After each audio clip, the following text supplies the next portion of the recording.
There is a point in some relationships where you stop asking, do they love me? And without realizing it, you begin asking, which version of me is least likely to make them leave? That question changes you. You remove the opinion they might dislike. You swallow the boundary that might upset them. You forgive before they have even repaired what they broke. You learn which parts of your personality create distance and slowly hide those parts until something frightening happens. They are still choosing you, but the person being chosen is a version you created for their comfort. Now you are trapped, because if you finally become honest, you fear losing them. But if you keep performing, you keep losing yourself. And this is where many people misunderstand sacrifice. Sacrifice is giving something up while remaining yourself. Self-abandonment is changing who you are so completely that another person's acceptance becomes impossible to lose. One costs you something, the other costs you you. So before you celebrate that someone stayed, ask yourself a question almost nobody asks. What did I have to remove from myself to make staying easy for them? Because there are 7 signs that you are no longer fighting for love. You are fighting to remain chosen and paying for it with pieces of your own identity. Lesson 1. The most dangerous rejection is the one you do to yourself first. Sometimes the first person who rejects you is not them. It is you.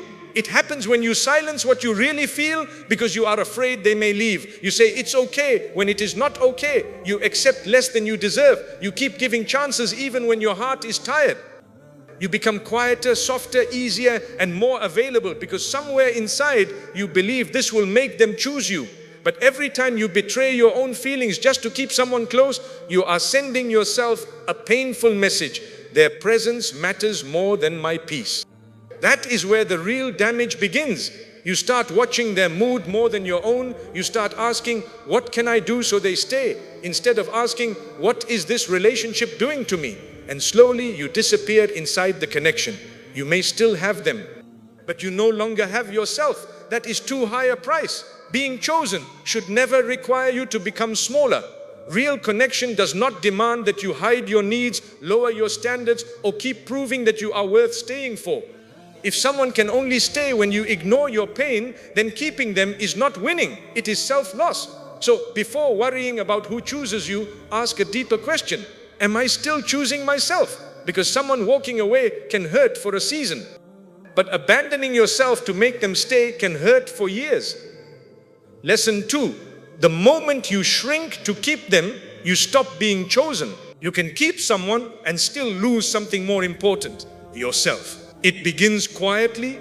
You stop saying what bothers you because you do not want an argument. You hide your needs because you fear being called difficult. You forgive things too quickly because you are afraid that one strong boundary might make them leave. So you become easier, less demanding, less expressive, less honest, less you, and you call it love. But think carefully. If someone only feels comfortable with you when you are silent, agreeable, and willing to accept less, then what exactly are they choosing? They are not choosing the complete version of you. They are choosing the version that causes them the least inconvenience. There is a difference. Healthy love does not require you to cut pieces from your personality just to fit inside someone's life. You should be able to speak without fearing abandonment. You should be able to say no without wondering whether the relationship will disappear. You should be able to have standards without feeling guilty for having them. Because every time you make yourself smaller to keep someone, you teach your heart that love must be purchased with self-erasure. And eventually, you may look around and realize they stayed, but the person you used to be is gone. Never celebrate being chosen if you had to disappear to make it happen. The right connection should make room for your growth, your voice, your dignity, and your boundaries. Because being loved as a smaller version of yourself is not the victory you think it is. The real victory is being able to remain fully yourself and knowing that anyone who cannot respect that was never meant to become the reason you abandoned who you are. Lesson 3. Do not pay for connection with your dignity. There are relationships where the price of staying connected keeps increasing. At first, you give a little more time, then a little more patience, then another chance, then another explanation, then another piece of your self-respect. And because you are afraid of losing the person, you keep paying. You ignore the comment that hurt you. You accept the apology that came without changed behavior.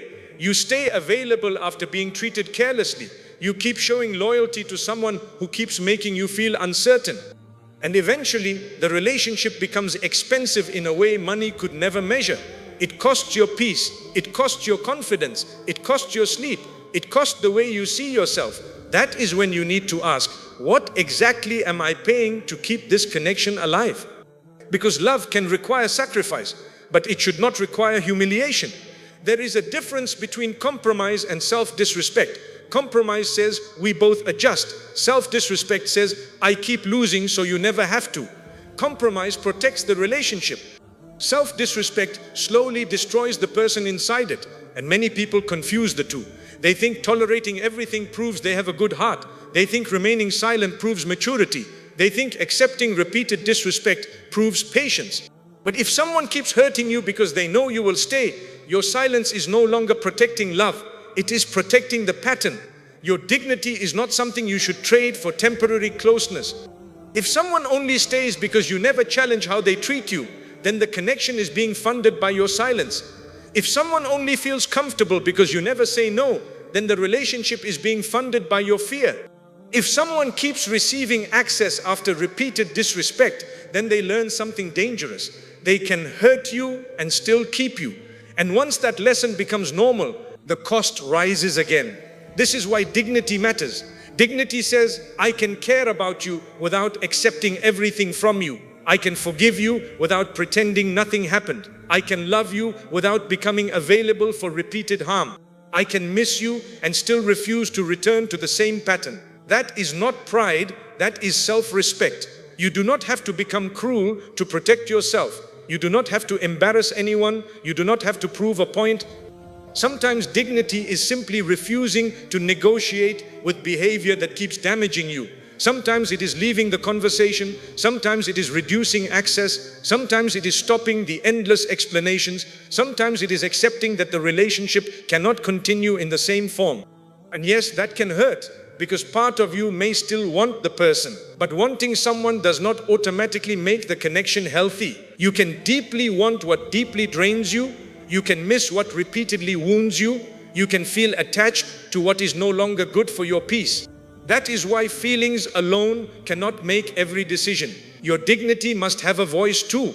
Ask yourself, if I were not afraid of losing them, would I still accept this? If the answer is no, then fear may be setting the price of the relationship. And fear always overpays. It gives too many chances. It explains too much. It forgives too fast. It stays too long. Not because the heart is weak, but because abandonment feels more painful than disrespect. But one day you may realize something. You were so busy preventing them from leaving that you never noticed how much of yourself had already left. Your confidence left, your voice left, your standards left, your peace left. Only the attachment remained. That is not a price worth paying. A connection should not require you to become ashamed of your own needs. It should not make you feel guilty for asking for basic respect. It should not make you feel difficult simply because you finally said, "This hurts me." The right people may not always agree with you, but they will not require your humiliation as proof of love. So stop paying for closeness with pieces of yourself. If the relationship can survive only when your dignity is silent, then the relationship is already costing too much. And sometimes the strongest thing you can do is not ask them to value you more. It is to stop offering access at a price that destroys you. Because connection is meaningful, but your dignity is not the currency you were meant to spend to keep it. Lesson 4. Watch what happens when you stop earning your place. One of the hardest truths to accept is this. Some relationships feel strong only because you are doing all the work. You are the one checking in. You are the one starting conversations. You are the one forgiving first. You are the one making excuses for their behavior. You are the one fixing every misunderstanding. You are the one trying to keep the connection alive whenever it becomes cold. And because you have been doing it for so long, you begin to think this is what love looks like. You think effort means loyalty. You think constantly proving yourself means commitment. You think if you stop doing all these things, the relationship might collapse. And maybe that fear is exactly why you need to stop. Not to punish them, not to manipulate them, not to make them chase you, but to finally see what remains when you are no longer carrying everything. Because sometimes you do not know whether someone truly values you until you stop performing for your position in their life. When you are always giving, always explaining, always available, people can become comfortable. Not necessarily because they are evil, but because human beings often get used to what is constantly available. What once felt special starts feeling normal. Your effort becomes expected. Your sacrifices become invisible. Your presence becomes something they assume will always be there. You become the person who will understand, the person who will wait, the person who will forgive, the person who will come back, the person who will repair what they damaged. And slowly, without realizing it, you are no longer participating in a relationship. You are maintaining a system where they can give less because you keep giving more. A system where they can remain uncertain because you keep providing certainty. A system where they never have to fear losing you because you have already shown them that you will do almost anything to stay. This is where self-respect must enter. There comes a point when you have to stop asking, what else can I do to make this work? And begin asking, what happens if I stop doing the work of two people? That question can change everything. Because when you stop earning your place, one of two things usually happens. The first possibility is beautiful. They notice, they step forward, they begin contributing, they ask what changed. They realize they have been taking too much for granted. They meet you halfway. They show you that the relationship did not survive because you carried it alone. It survived because both of you were capable of choosing it. But there is another possibility. You stop initiating and everything becomes silent. You stop fixing things and nothing gets repaired. You stop chasing and nobody comes looking. You stop overgiving and suddenly they seem less interested. That silence can hurt, but it can also answer questions you have been afraid to ask. Sometimes the silence after you stop overfunctioning reveals that you were not protecting a relationship. You were protecting yourself from discovering the truth about it. You kept moving because you feared what would happen if you stood still. You kept reaching because you feared what would happen if you let them decide whether they wanted to reach back. You kept proving your value because deep inside you were terrified that without your usefulness you might not be chosen. But listen carefully. If your place in someone's life disappears the moment you stop exhausting yourself for it, then perhaps that place was never secure. You were renting it with effort. Every message was rent. Every sacrifice was rent. Every swallowed disappointment was rent. Every time you ignored your own needs to keep them happy, you paid another installment. But genuine love should not feel like a room you must constantly pay to remain inside. You should not wake up every morning wondering what you have to do today so someone continues valuing you. You should not live with the feeling that one tired day, one boundary, one disagreement, or one moment of saying, I cannot do this today, will make you replaceable. That is not emotional security. That is probation. And many people live in emotional probation for years. They are constantly trying to prove they deserve permanent access to someone who keeps treating them like a temporary option. They become useful because usefulness feels safer than uncertainty.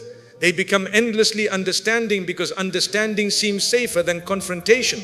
They become available because absence feels dangerous. But there is a hidden cost. Every time you work harder to secure someone's choice, you become less able to see whether their choice is genuine. Because you have created so much movement that you can no longer tell who is actually moving toward whom.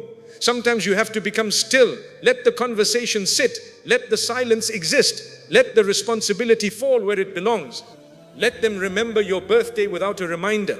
Let them notice when you are quiet. Let them ask how you are. Let them repair what they damaged. Let them show initiative. Let them reveal themselves.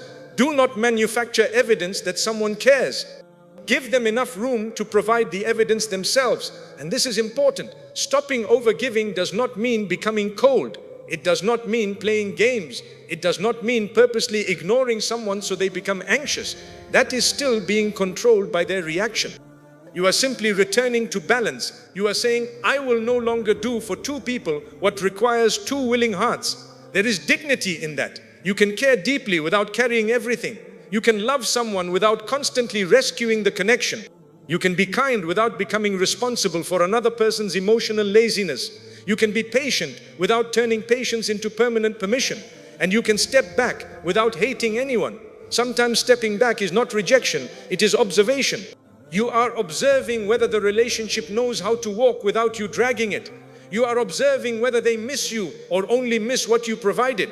You are observing whether they value your heart or simply enjoy your service. These are painful distinctions, but they matter. Some people will say they miss you when what they really miss is your availability. They miss having someone who answered immediately, someone who listened to every problem, someone who forgave every mistake, someone who kept giving them emotional comfort without asking much in return. They may miss access to you without truly missing you. How do you know the difference? Watch what happens when access requires respect. Watch what happens when you say no. Watch what happens when you stop solving every problem. Watch what happens when you are no longer available every second. Watch what happens when you ask for equal effort. A person who values you may need time to adjust, but they will try to meet you with respect. A person who only valued your usefulness may become irritated. They may accuse you of changing, and perhaps you have changed. You finally stop confusing exhaustion with devotion. You finally stop measuring your goodness by how much discomfort you could tolerate. You finally realize that being endlessly useful does not guarantee being genuinely loved. That realization can feel uncomfortable because it challenges the role you may have played for years. Maybe you were always the strong one, the dependable one, the person who fixed everything. And being needed made you feel secure.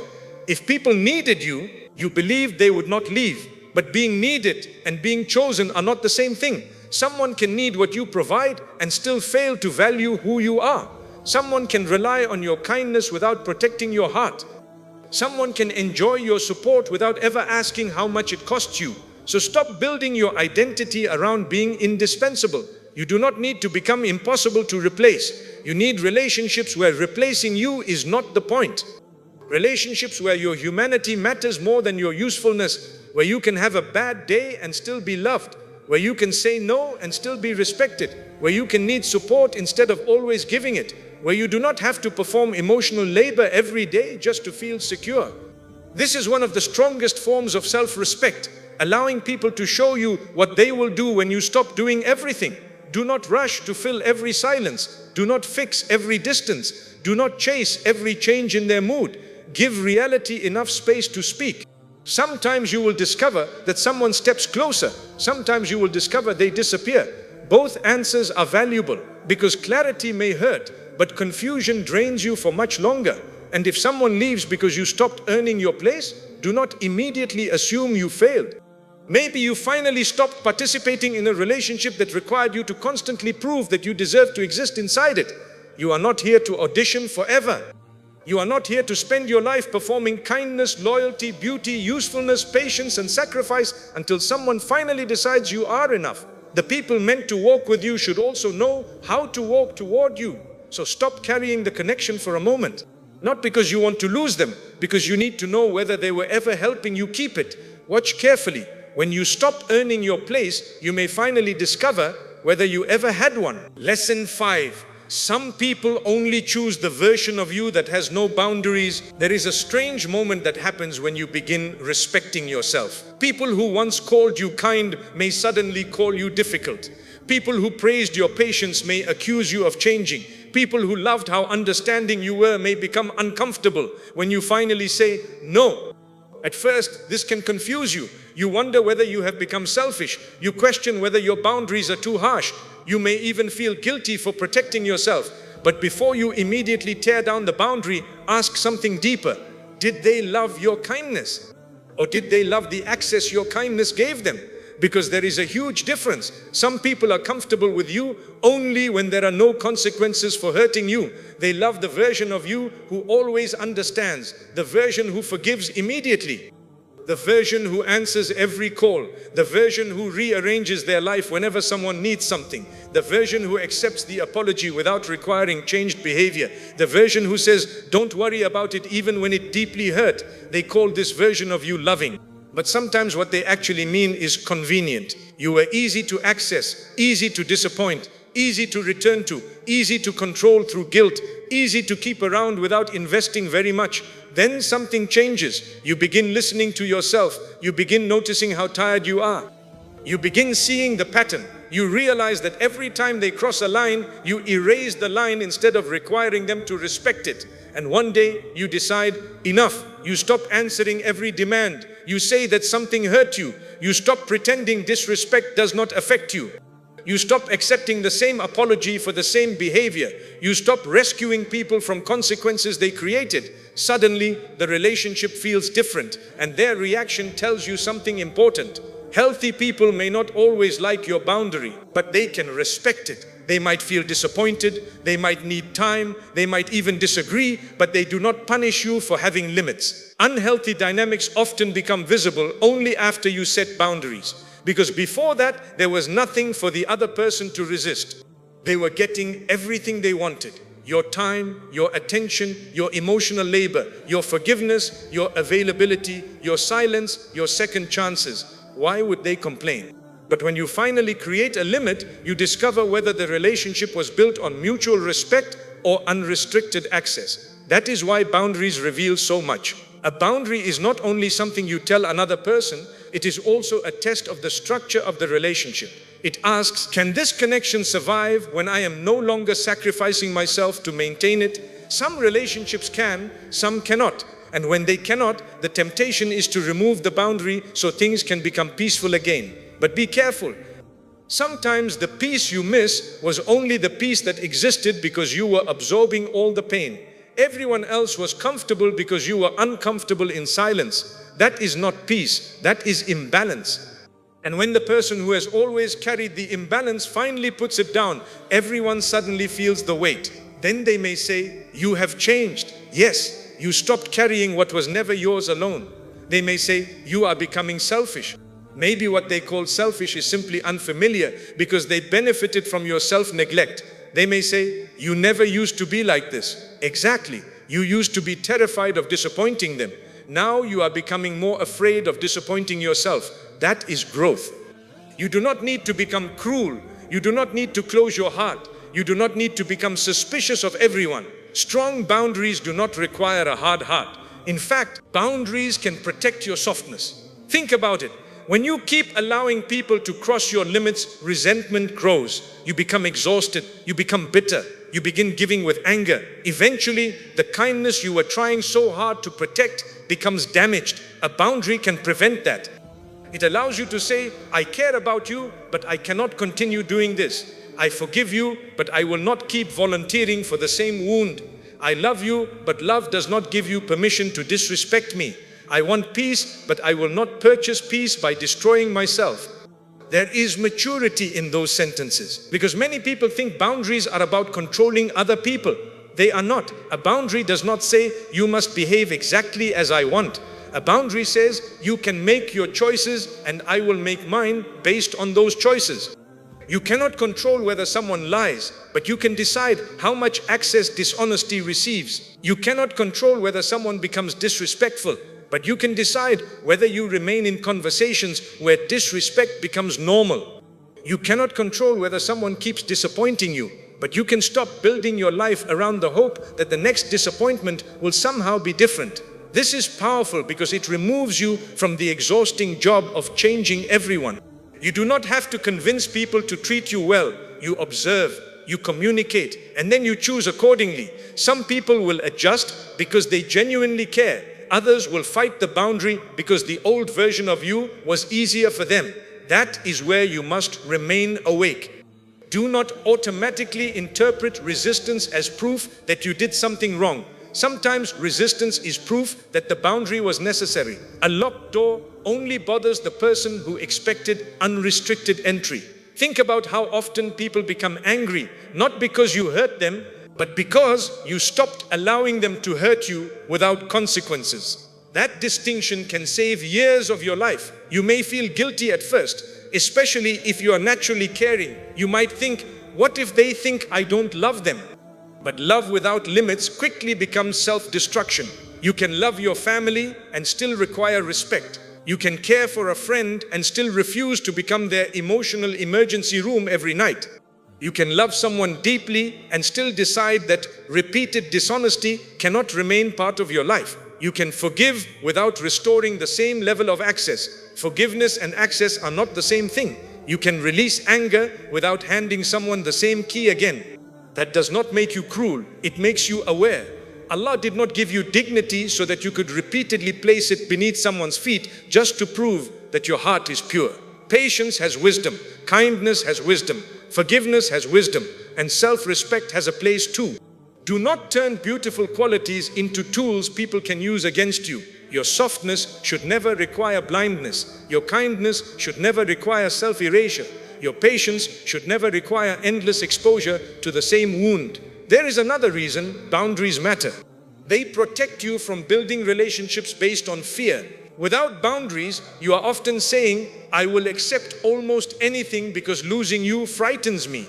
With boundaries, you are saying, I care about you, but I will not lose myself to prevent losing you. Feel the difference. The first position gives another person enormous power. The second returns responsibility to you, and that is where healthier love begins. Not when you become fearless, but when fear stops making your decisions. You may still fear that someone will leave after you set a boundary. Set it anyway if the boundary protects something important. You may still feel sad when someone becomes distant because you stopped overgiving. Let yourself feel sad. Do not mistake sadness for a sign that you should return to self-abandonment. Pain does not always mean the decision was wrong. Sometimes pain means you are breaking an old pattern, and old patterns do not disappear quietly. If your entire identity has been built around pleasing people, saying no can feel almost dangerous. Your body may react, your mind may race.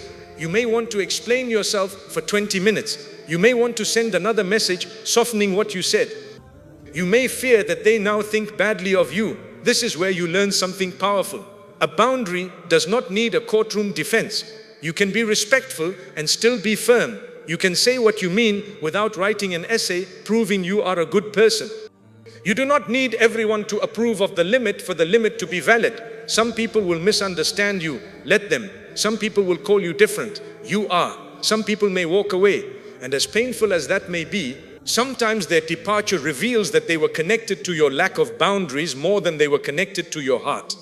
The right people do not require you to be endlessly available to prove that you love them. They do not require you to tolerate disrespect to prove loyalty. They do not require you to remain silent so they can remain comfortable. They may make mistakes. You will too. But there is room for accountability, room for repair, room for your voice, room for both people to exist. That is the difference. So if someone seems to love you less every time you respect yourself more, do not rush to become smaller again. Pay attention. Maybe you are not losing a healthy relationship. Maybe you are simply discovering the condition under which that person was willing to choose you.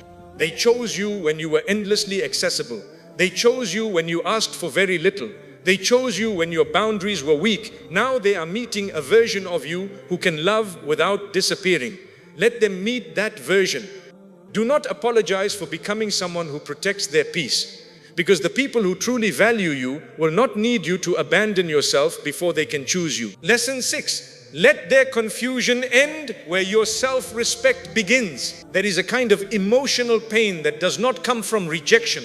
It comes from uncertainty. Someone does not fully leave, but they do not fully stay. They give enough attention to keep hope alive, but not enough clarity to create peace. One day they seem interested, the next day they disappear.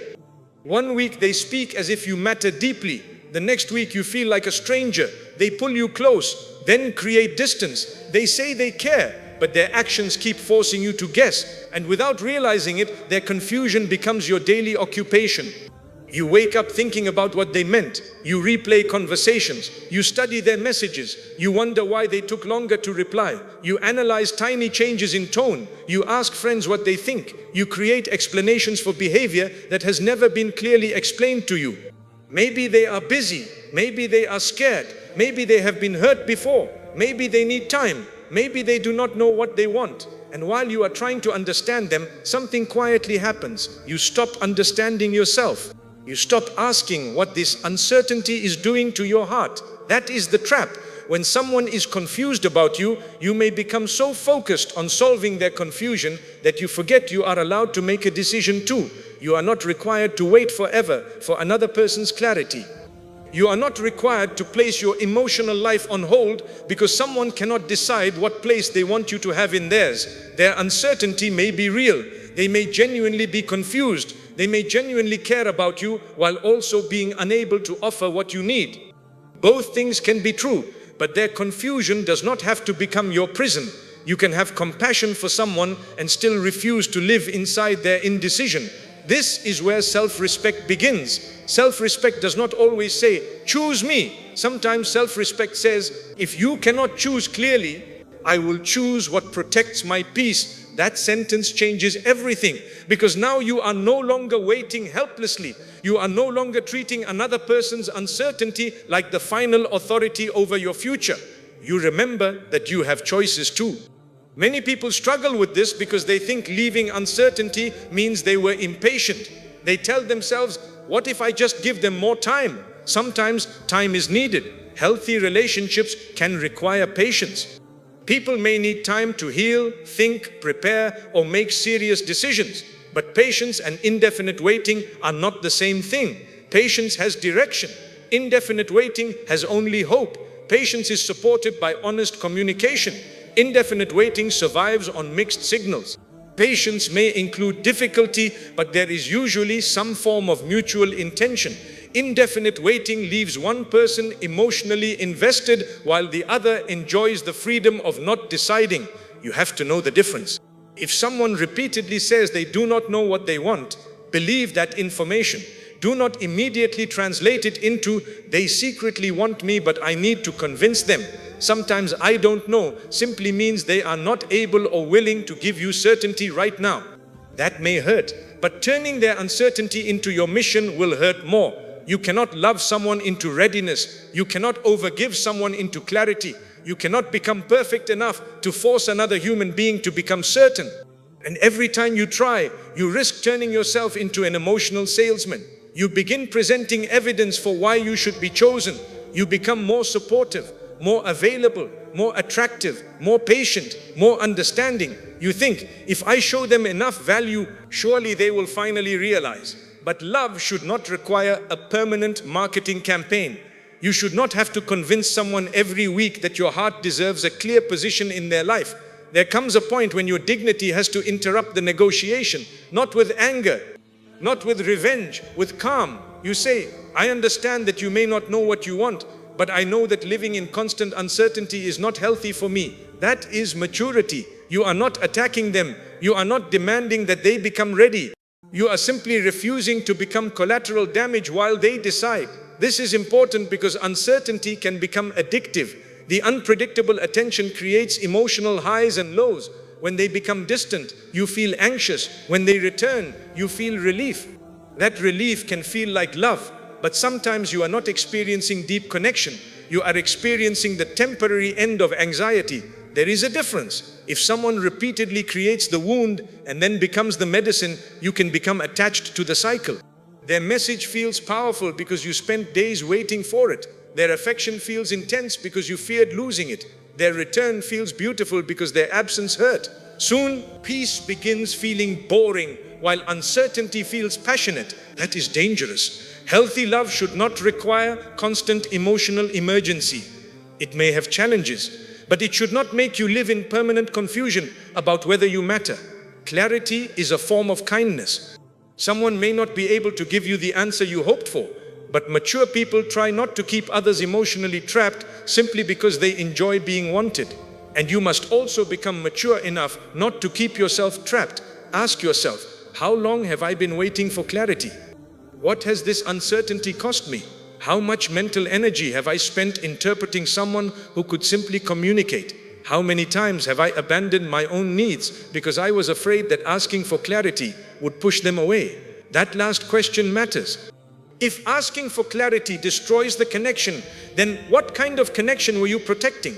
You deserve relationships where basic honesty does not feel dangerous, where expressing your needs does not make you feel like you are risking everything, where you are not forced to pretend that confusion is enough because you fear losing even the little you receive. This is how people become trapped. They accept crumbs because crumbs feel better than emptiness. They accept occasional affection because complete separation sounds painful. They accept maybe because no sounds unbearable. But sometimes maybe repeated for months hurts more than a clear no. A no can break your heart and allow healing to begin. A permanent maybe can keep breaking the same heart every day. There are times when closure will not arrive from the other person. You may have to create it through your own decision. Not every chapter ends because someone explains everything. Some chapters end because you finally understand enough. You understand that inconsistency is information. You understand that avoidance is information. You understand that repeated uncertainty is information. You understand that someone's inability to choose is itself something you must consider when choosing your own future. This does not mean judging their character. Someone can be a good person and still be wrong for your life. Someone can care about you and still be unable to give you a healthy relationship. Someone can have sincere feelings and still lack the maturity, readiness, courage, or intention required to build something stable. Your compassion for their struggle should not require sacrificing your peace. Let them find their clarity. But you do not always have to stand in the waiting room while they do. You can move forward. You can pray for them and move forward. You can wish them well and move forward. You can love what was beautiful and still move forward.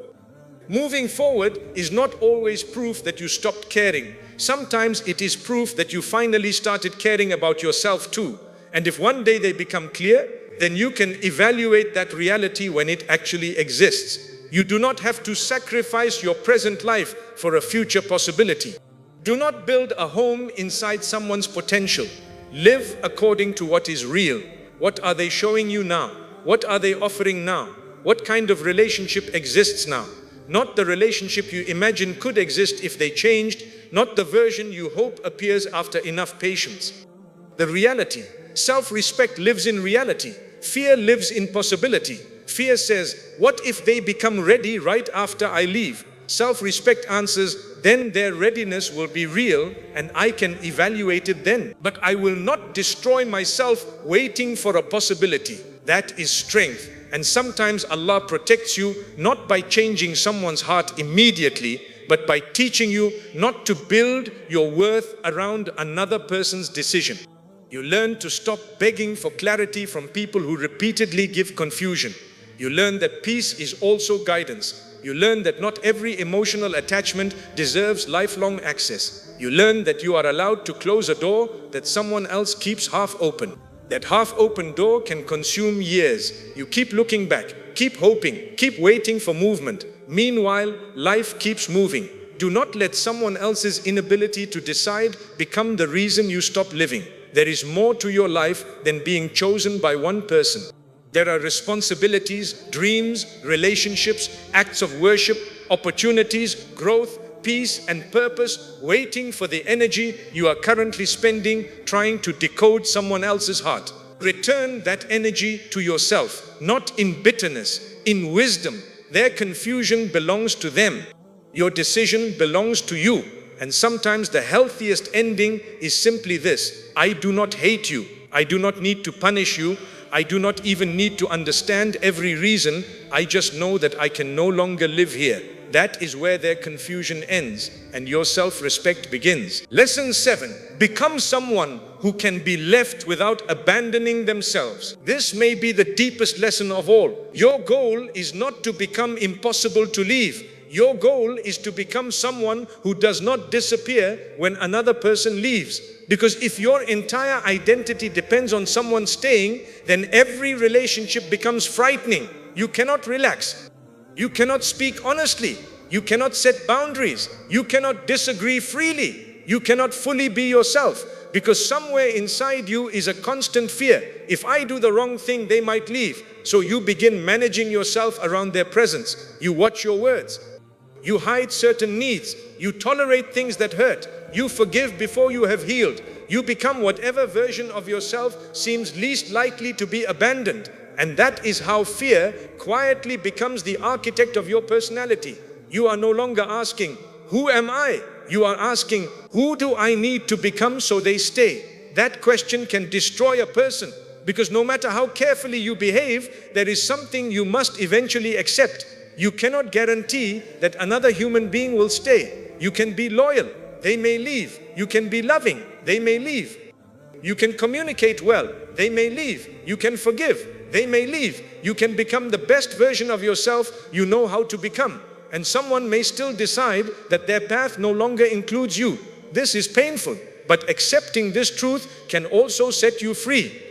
Because once you stop believing that perfect behavior can guarantee permanent love, you no longer have to perform for emotional security.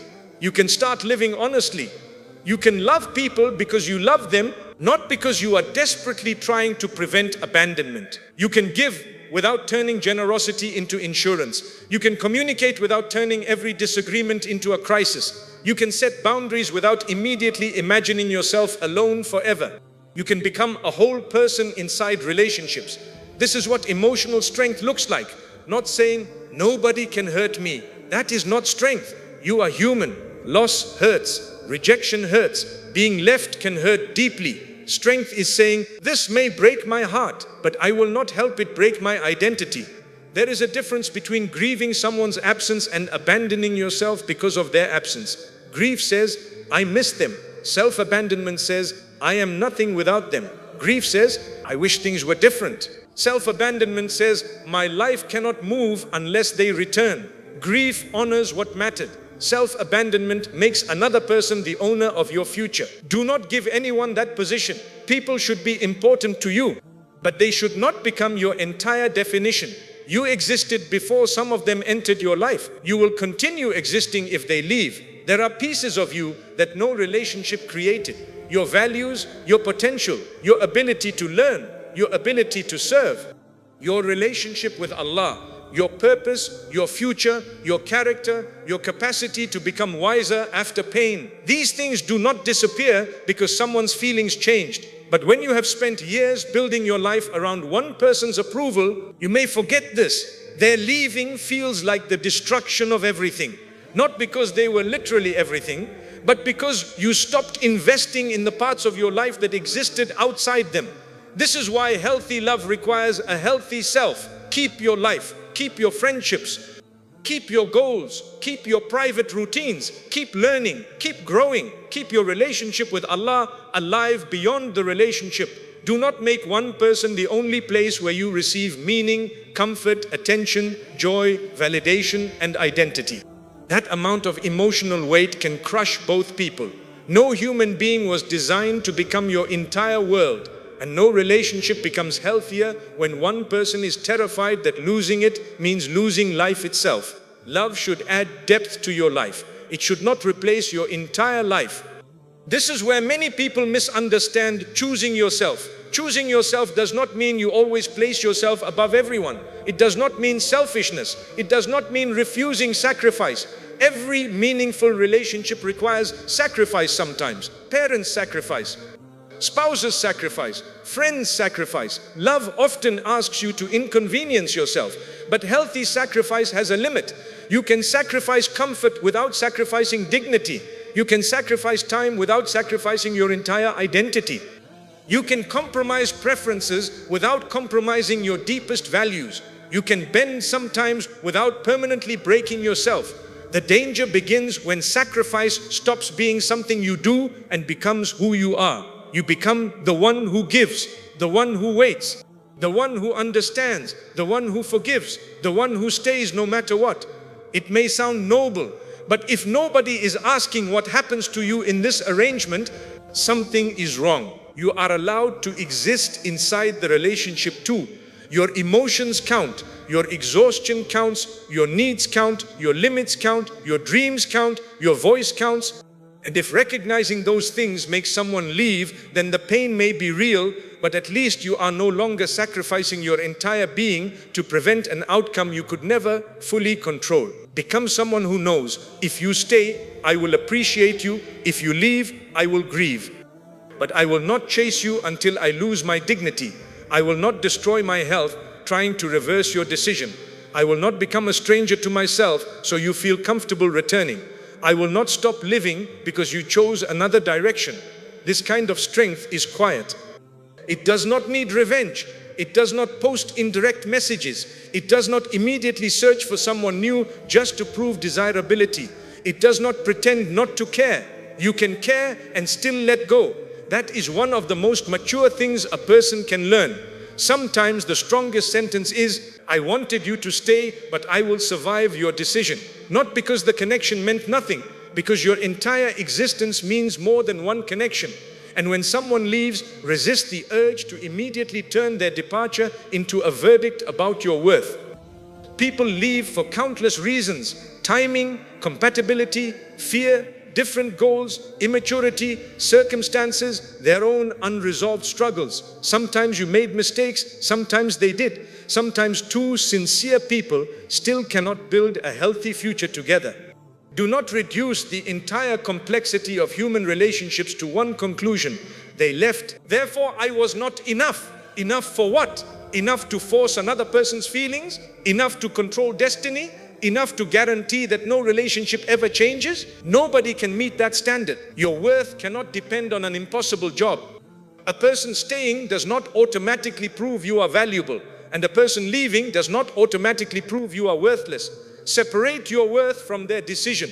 This is essential. Otherwise, every goodbye becomes an identity crisis. You begin rebuilding yourself around whoever stays next, and the cycle repeats. Instead, after loss, return home to yourself. Ask, what did I abandon while trying to keep this relationship? Maybe you stopped seeing friends. Reconnect. Maybe you stopped pursuing a goal. Return to it. Maybe you lost confidence in your own judgment. Build it again slowly. Maybe your life became centered around their messages and attention. Create routines that belong to you. Maybe you stopped taking care of your spiritual life because the relationship consumed your mind. Return to Allah with sincerity, not only as a way to get someone back, but because your heart needs a center greater than another human being. This matters deeply. If every prayer becomes only about making one specific person return, you may still be organizing your entire spiritual life around them. Ask for what is good. Ask for clarity. Ask for strength. Ask for protection from what you cannot see. Ask for a heart that can accept what is not meant for you. Because sometimes the miracle is not that someone comes back. Sometimes the miracle is that you no longer need them to come back in order to become yourself again. That is freedom. One day you noticed you did not check their profile. You slept without replaying the last conversation. You laughed without immediately wishing they were there to see it. You made a decision without wondering what they would think. Your life quietly became yours again.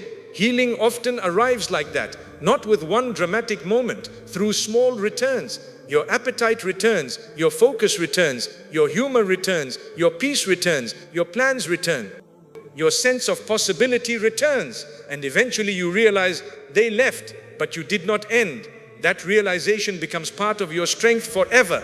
You no longer approach relationships as someone begging, please do not leave me. You approach them as someone capable of saying, I hope we choose each other with honesty, respect, and consistency, but I will not betray myself to control whether you stay. That changes the quality of every relationship. You stop clinging. You start observing. You stop begging for bare minimum effort. You begin noticing compatibility. You stop trying to become whatever another person wants. You begin asking whether both of you can meet each other truthfully. You stop confusing attachment with destiny. You become capable of loving someone without handing them ownership of your identity. And strangely, this makes love more genuine, because now you are not giving from terror. You are giving from choice. You are not staying because being alone feels impossible.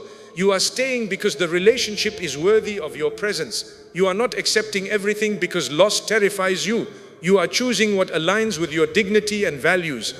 This is the person you must become. Not hard, not cold, not unreachable, whole. A person who can love deeply without disappearing. A person who can sacrifice without erasing themselves. A person who can forgive without repeatedly volunteering for harm. A person who can hope without worshipping an outcome. A person who can be disappointed without collapsing into worthlessness. A person who can be left without abandoning themselves. And perhaps that is the final meaning of choosing yourself. It is not saying, I need nobody. It is saying, I will never again make another person's presence the condition for my own existence. People may walk with you, love them. People may support you, appreciate them. People may choose you, treasure that choice. but never hand anyone the power to decide whether you deserve your own respect. Never make another person's affection the permission slip for your confidence. Never make their departure the command for you to destroy yourself. You belong to a life larger than one person's decision. So if somebody chooses you, beautiful, meet that choice with sincerity. But if someone does not choose you, do not respond by rejecting yourself too. Do not punish yourself. Do not shrink. Do not beg. Do not become obsessed with proving what they lost. Simply keep becoming, keep walking, keep rebuilding, keep protecting the dignity Allah gave you. Because the greatest victory is not becoming someone nobody will ever leave. The greatest victory is becoming someone who knows, even if someone leaves, I will remain loyal to the person I still have to live with every single day, myself. If someone can only choose you when you are easier to control, quieter to love, and willing to betray yourself, then their choice is not the prize. Your wholeness is. You were never meant to spend your life convincing people to keep you while slowly disappearing in front of yourself.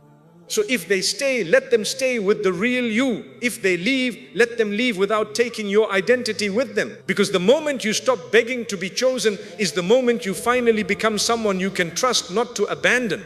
Choose yourself before fear teaches you to become someone else.